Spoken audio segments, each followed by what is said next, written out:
feito o que eu quero. Não seja feito a minha vontade, mas a tua. Glória a Deus, queridos, pelo todavia. Glória a Deus, porque quando chegou no seu limiar, aleluia, o reforço do alto veio sobre a vida dele. E ele pôde dizer com autoridade, mas todavia eu me anulo. Todavia não seja o que eu quero, mas o que tu queres. Aleluia. Eu imagino, queridos, quando Jesus estava no Calvário, Jesus estava diante de dois malfeitores. E como estava escrito que nenhum dos seus ossos seriam quebrados. Era sexta-feira, antes das 6 horas da tarde, antes do Shabat. Depois deste horário ninguém podia fazer mais nada. Todos estariam se retirando para aquele momento de adoração, para se deleitar completamente no Senhor. Era uma tradição judaica até os dias de hoje. E chegou antes das 6 horas, os soldados numa missão ali para quebrar os ossos de todos que estavam pendurados numa cruz, para acelerar o processo da morte, porque depois desse horário ninguém poderia mais fazer, nem retirá-los ali quando morressem. E ali quebraram os ossos do primeiro malfeitor, aí depois foram para o último malfeitor e quebraram também os seus ossos. E quando foram quebrar os ossos de Jesus, eles não puderam quebrar. Sabe por quê? Já estava escrito. Há mais de 2000 anos atrás, o profeta messiânico Isaías havia predito que nenhum dos seus ossos seriam quebrados. Aleluia! E eu posso aqui, queridos, por uma revelação divina, eu posso te assegurar, queridos, que aquilo que está escrito sobre a tua vida, o diabo não vai ter autoridade para mexer, para intervir, porque está escrito sobre a tua vida, aleluia, vai ter que se cumprir, aleluia, aleluia, porque Deus, Ele vela pela sua palavra para cumprir. Estava escrito e não puderam, aleluia, quebrar os seus ossos, mas pegaram uma lança e cravaram ali na sua lateral, e saiu sangue e água. O sangue, aqui uma revelação, o sangue fala aleluia, da morte vicária. O sangue fala da redenção, que o sangue do Cordeiro de Deus foi suficiente para nos resgatar da maldição da lei do pecado. O sangue havia sido derramado. A obra da redenção estava cumprida. Mas só, queridos, que o ministério de Jesus, a missão de Jesus, ela não se encerraria no sangue. Ela não se encerraria no resgate da humanidade. Ela não se encerraria em nos livrar das labaredas do inferno. Mas a Bíblia diz também que derramou água, saiu água. E essa água, pastor, revela, aleluia, a continuidade desta missão. A missão de Jesus não terminou ali com o seu sangue vertido no Calvário. A missão de Jesus, ela teve continuidade, e até o dia de hoje você vai entender que esta missão ainda prevalece. Quando Jesus, ao ressuscitar, chegou, capítulo 20 de João, ele chegou diante dos seus discípulos, estavam reunidos em 4 paredes.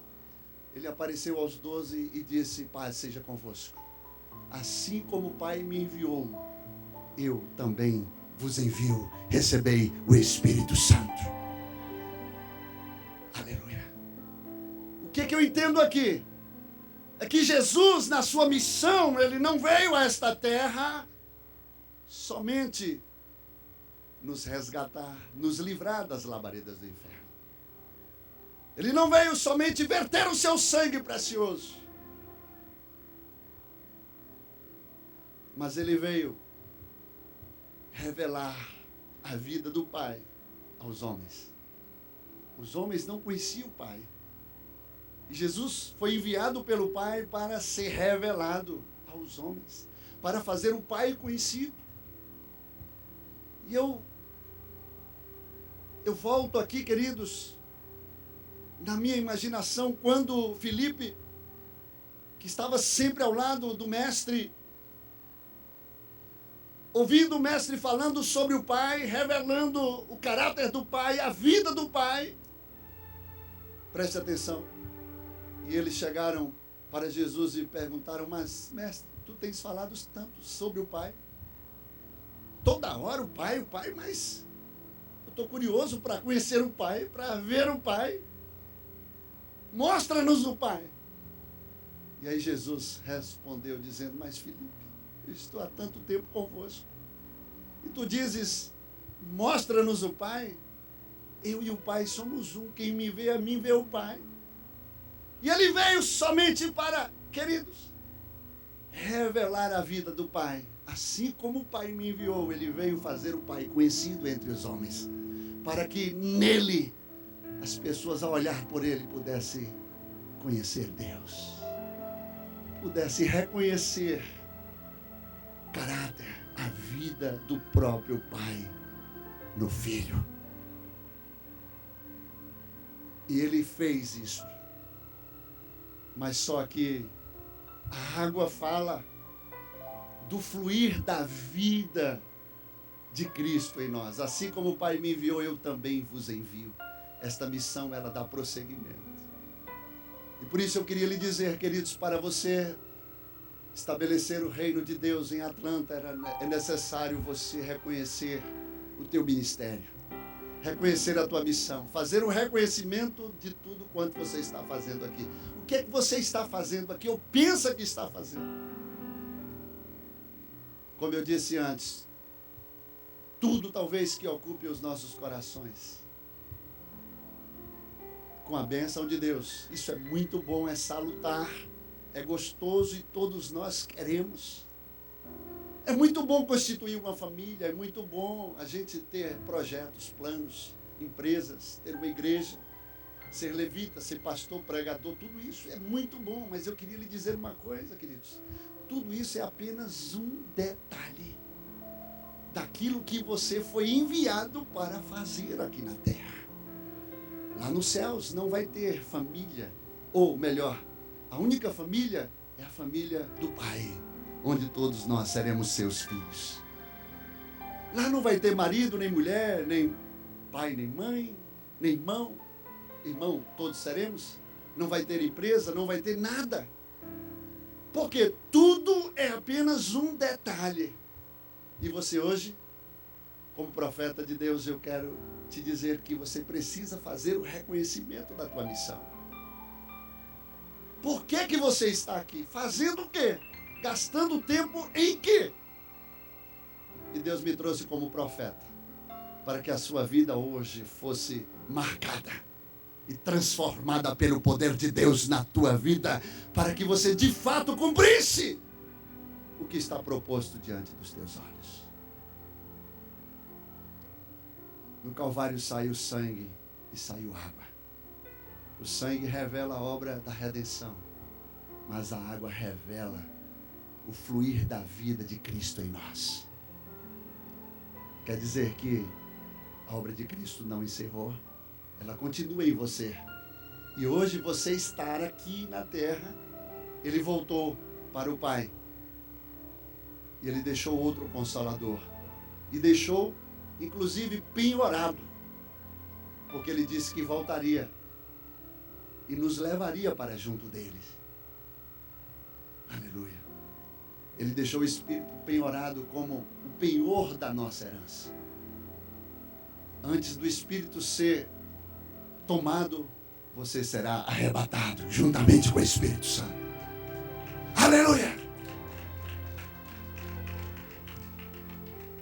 E a sua missão é, assim como o Pai enviou a Cristo para revelar o Pai em Cristo, Jesus te enviou para revelar o Filho em você.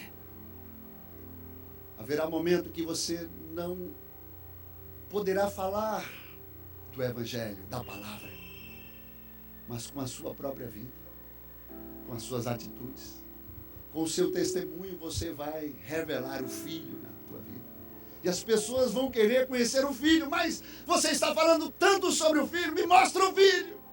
E você, como Paulo, vai poder com autoridade dizer, olha, sede meus imitadores, como eu sou de Cristo, porque não vivo mais eu, mas Cristo vive em mim. E a vida que eu agora vivo nesta carne, vivo na fé do Filho de Deus que me amou e a si mesmo se entregou por mim. Em outras palavras, você pode dizer como Paulo, olha, quem me vê a mim, vê Cristo. Aleluia. E as pessoas vão pedir para você mostrar o Cristo, e você olha, como você pede, quem vê a mim, vê Cristo. É isso, queridos. A sua missão é esta. Você, como representante, a Bíblia diz em 2 Coríntios, capítulo 5, versículo 20, que nós somos embaixadores de Cristo. Nós somos representantes do seu reino aqui na terra. Interessante que, como representante do reino, como embaixador, o embaixador aqui do Brasil em nação americana, apesar de estar em território americano, mas ali naquele território da sua representação, da sua embaixada, ninguém pode invadir. É terra americana, mas por legalidade é possessão brasileira. E ninguém pode, os soldados, o exército, não pode entrar naquela terra. Sabe por quê? Porque é a embaixada brasileira. E se alguém invadir, não está se levantando contra uma pessoa física. E este ato se constitui agora com afronta contra uma nação. Pastor, não estou entendendo, você vai entender agora. Queridos, o embaixador do Brasil aqui na embaixada, ele pisa em terra, em solo americano, mas por legalidade ele está em solo brasileiro. Ele está seguramente, aleluia, acobertado pela nação que o enviou. Da mesma forma, você, queridos, não é desta terra, como nós lemos aqui. A tua pátria é celeste. A cidade que foi preparada, queridos, ela é nos céus. Você está aqui apenas como embaixador, como um representante legal do reino de Deus. Quando você pisa nesta terra, aleluia, a Bíblia diz que onde você pisar a planta dos seus pés, a terra será santa. Pede-me e te darei as nações por herança e as extremidades da terra por sua possessão. Quando você pisa nesta terra, queridos, você está como embaixador do reino de Deus. Você pisa, a terra é sua, a terra é santa, aleluia, o diabo não vai poder tocar a tua vida, aleluia, porque aquele governo que te enviou, ele banca você, ele respalda você, ele garante você, aleluia, ele vai cobrir você, aleluia, ele não vai poder tocar em você, e se tocar em você vai constituir uma afronta contra o reino de Deus. É por isso, aleluia, que a Bíblia diz, querido, Jesus diz que aquele que tocar nenhum dos meus pequeninos, aleluia, em mim, vai ter que tocar primeiro em mim. Nesta peleja não é você que vai pelejar, mas é eu que vou pelejar por ti, queridos. É você como representante. Se você entender isso, você tem toda a cobertura, todo o respaldo. Veja, se um embaixador, ele se preocupa com a conta de luz, com o aluguel. Veja se ele se preocupa, aleluia, com a prestação do carro, aleluia, com o mercado que ele vai fazer, a escola dos seus filhos. Ele não se preocupa, sabe por quê? Porque o governo que o enviou banca ele.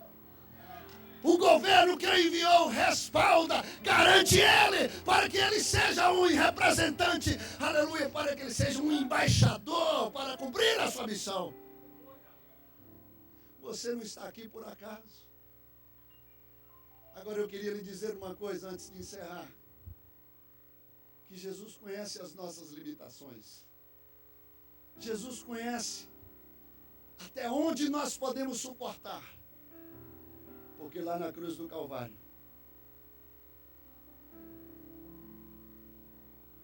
cruz do Calvário,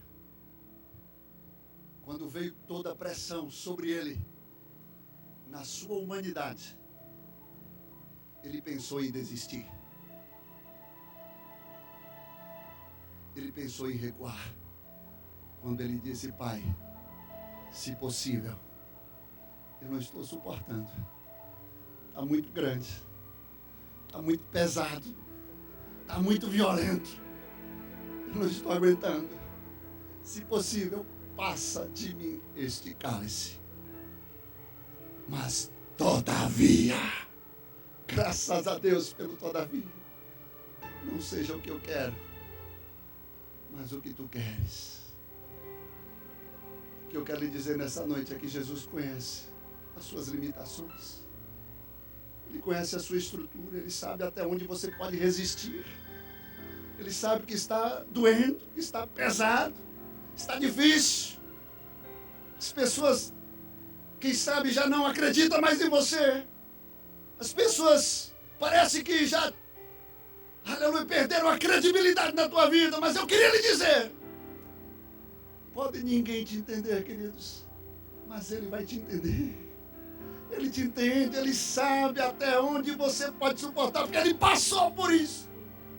Ele pensou em desistir, aleluia, mas Ele sabe quando você está pensando em desistir, aleluia. Todos os recursos da terra falham contigo, mas Ele sabe que também nunca vai falhar com você. No momento mais difícil que você não puder mais dar um passo adiante, aleluia, Ele vai contigo, meu amado irmão. Ele vai contigo, aleluia, para que você dê um passo seguinte e você passe a andar com Ele, aleluia, porque Ele garante você durante a sua jornada sobre a face da terra. Ele conhece a sua estrutura, a sua limitação, por isso Ele te entende. Muitos de nós recriminamos tantas pessoas, queridos. Deus nunca vai exigir algo além daquilo que nós podemos responder a Ele. Deus nunca vai apontar um defeito, uma falha sua. Pelo contrário, aquilo que está sendo preparado, queridos, Deus está trabalhando ainda na tua vida. O nosso adversário, que é o nosso acusador, que ele vai apontar os seus defeitos. Catuca o irmão que está do seu lado, diga para ele: meu irmão, não me critique. Não me aponte os meus defeitos, porque eu estou sendo trabalhado ainda. Eu estou em construção. Deus está trabalhando, está lapidando, está aperfeiçoando a minha vida. Deus não fala. E quem é você para falar dos defeitos do seu irmão? Ajude ele está em construção, meu amado. Aleluia. Jesus conhece a sua limitação. Aquela mulher, a mulher de Jó, quantos pastores, pregadores, até eu, quantas vezes já preguei condenando as atitudes daquela mulher. Tudo bem, as atitudes foram atitudes que não louvaram ao Senhor. Mas eu queria lhe mostrar um lado da limitação daquela mulher. Quem sabe você é mãe ou pai, tem filhos, e um dia já sofreu o dissabor de ter um filho enfermo, doente, ou um filho à morte. Eu já vi quantas mães desesperadas quando ver um filho simplesmente passando por uma luta. Eu já vi filhos no caixão e mães completamente desnorteadas, sem tomar nenhum remédio, estavam dopadas pelo choque, pela pressão violenta sobre a sua vida, sobre a sua estrutura, e a pessoa fica como em órbita. Agora imagine, aquela mulher perdeu 10 filhos, perdeu todo o seu patrimônio, perdeu toda a honra, a fama, perdeu tudo que havia sido colocado sobre eles. E se encontraram numa situação vexatória, humilhante. Apenas o seu marido ali, tomado de chagas. E o diabo não tinha outra alternativa agora. A última cartada do diabo era usar a boca daquela mulher. quando ela chegou para Jó e disse: ainda mantém a tua integridade ao teu Deus. Não tens visto que agora acabou, não tem mais jeito, está tudo destruído. Só que a teologia de Jó era diferente. Ele não adorava a Deus pelo que Deus dava a ele, mas pelo que Deus representava para ele. Ele era um bom representante. Deus, quando permitiu que tudo aquilo sobreviesse à vida de Jó, queridos, tem uma diferença. Jó não sabia de nada do que estava acontecendo, e você sabe hoje no mundo espiritual. Mas mesmo assim a Bíblia diz que Jó não blasfemou de Deus. E a resposta de Jó foi: mulher, como fala qualquer louca, assim falas tu. Recebemos o bem do Senhor, não receberíamos também o mal. E a Bíblia diz que Jó não atribuiu falta alguma a Deus. E ele fez uma declaração: nu saí do ventre da minha mãe, nu para lá tornarei. O Senhor me deu, o Senhor tomou, bendito seja o nome do Senhor. Aleluia! Mas a maior vitória, querido, de Jó sobre o inferno, observe, quando o diabo queria detonar a vida de Jó, queria acabar com ele de uma vez por todas, olha que grande vitória, a resposta de Jó, de um representante que, se necessário como Paulo, dar a sua própria vida pela causa que ele representa. Ele chegou: ainda que o diabo mate esta carne, ainda que este corpo desça a tumba fria, mas há uma alma que é imortal, que sempre enaltecerá o nome, aleluia, do Deus que fez os céus e a terra.